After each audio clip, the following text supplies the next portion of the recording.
सप्रेम जय मल्हार. हा व्हिडिओ आज माझ्या बघण्यात आला.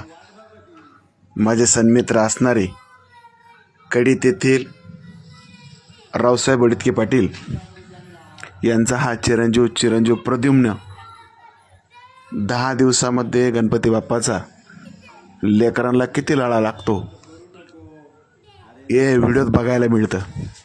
आपल्या घरातील सदस्य ज्याप्रमाणे एखाद्या ठिकाणी निघून जात असताना ज्याप्रमाणे लहान मुलं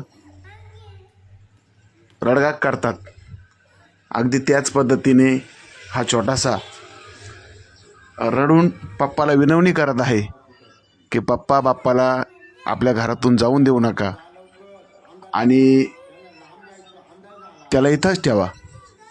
खरं म्हणजे आपल्या हिंदू संस्कृतीने आपल्या सर्वांना दिलेलं हे वरदान आहे की लेकरांना लळा लागावर तर कोणाचा लागावा. जर लेकरांना आपल्या देवदेवतांचा लळा लागत असेल तर यापेक्षा सुख म्हणजे ते काय याच